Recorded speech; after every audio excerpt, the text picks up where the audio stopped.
Hi, my name is Emma Nelson. Today we're going to be performing tests for the elbow, the wrist, and the hand. This first test is called the valgus stress test, and a positive test for this is going to be laxity, and it's testing for pathology of the medial collateral ligament in the elbow. So you're going to have your patient laying in supine position with their arm off of the table, and you're going to stabilize at the wrist joint and apply a force inwardly, so medially towards their body, and if there's laxity with that movement, then it's a positive test. This next test is called the varus stress test, and the positive test for this is going to be laxity, and it's testing for the stability of the lateral collateral ligament, or the LCL of the elbow. So your patient is going to be in the same position as they were in the last test, and you're going to take their elbow and apply a force. You're going to stabilize at the wrist and then apply a force laterally towards the outer edge, and if there is laxity with that movement, then it's a positive test for pathology of the LCL.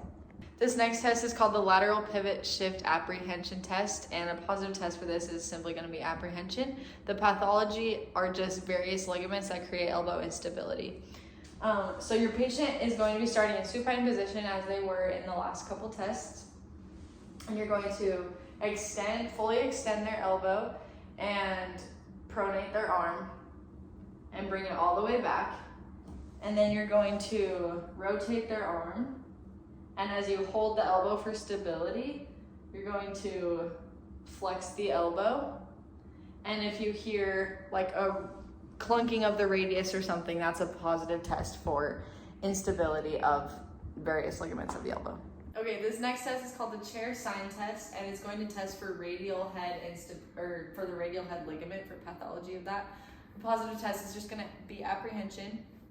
So you're going to have your patient with a chair completely supinate their arms and then hold the arms of the chair or whatever surface they're using, and they're going to push themselves up. And if they can't perform that movement, or if there's apprehension with that, it's a positive test for the radial head ligament pathology. Okay, this next test is called Cozen's test, and you're going to have your patient put their arm in a fist just on a table, and you're going to stabilize their elbow by palpating along the lateral epicondyle. And a positive test for this is just going to be reproduction of symptoms, and it's testing for wrist extensor pathology. So muscles of the wrist extensors, if they have any issue with them, this test is going to tell you that. So while you palpate along the lateral epicondyle, you're going to put pressure on their fist and instruct the patient to radially deviate against your hand, or whatever pressure you're putting on, and then to extend their wrist, and then to try to pronate their arm. And they're all doing that against the tension that you place. If there's reproduction of symptoms, that's a positive test. This next test is called the elbow flexion test, and a positive test is just going to be paresthesia, or reproduction of symptoms, and it's testing for the ulnar nerve. So if there's any pathology with the ulnar nerve, this is going to tell you that. So you're going to have your patient, you're going to stabilize their arm at the elbow, and you're going to be just holding it right there while you bring the arm into full flexion while the hand is in 100% supination. And you're going to bring it into full flexion and hold it there for 60 seconds, and you're going to account for how they're feeling during the test at 30 seconds and at 60 seconds. If there's a reproduction of pain, that's a positive test for pathology of the ulnar nerve. This next test is called the lunotriquetral shear test, and the patient is just going to have their elbow flexed and resting on a table.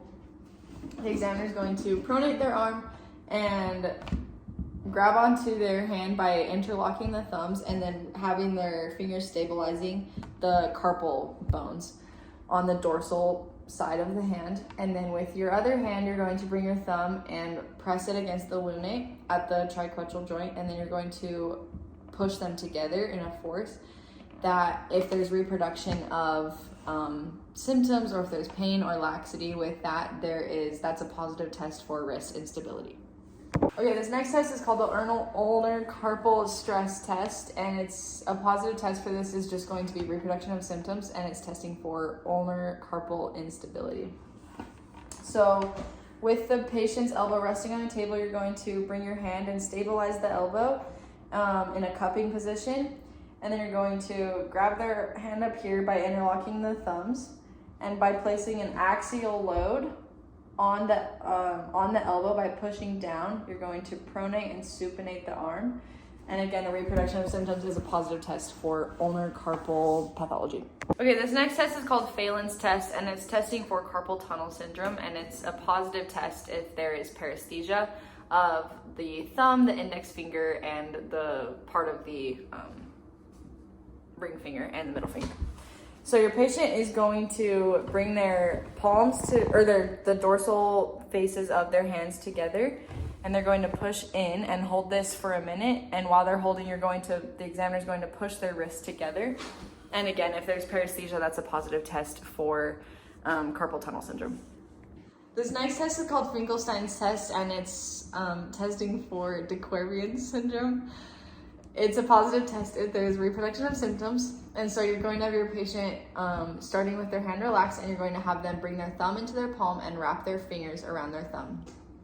The examiner is going to stabilize their wrist by holding it, and they're going to bring the hand into radial and ulnar deviation.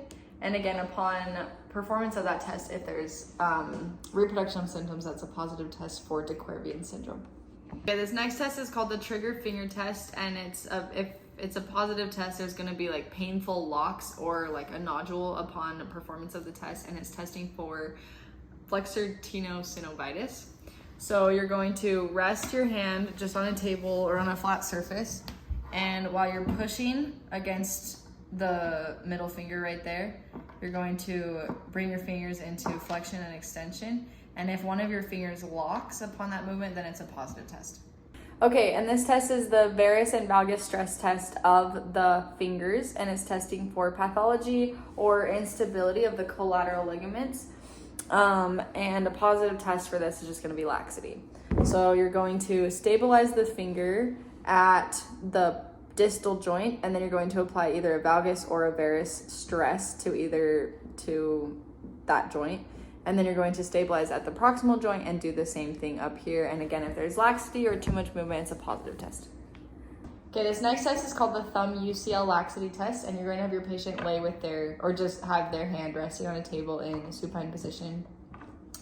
And I'm going to stabilize the hand right here at the thumb joint, and then I'm going to apply a valgus force by pushing their thumb outwards into radial deviation.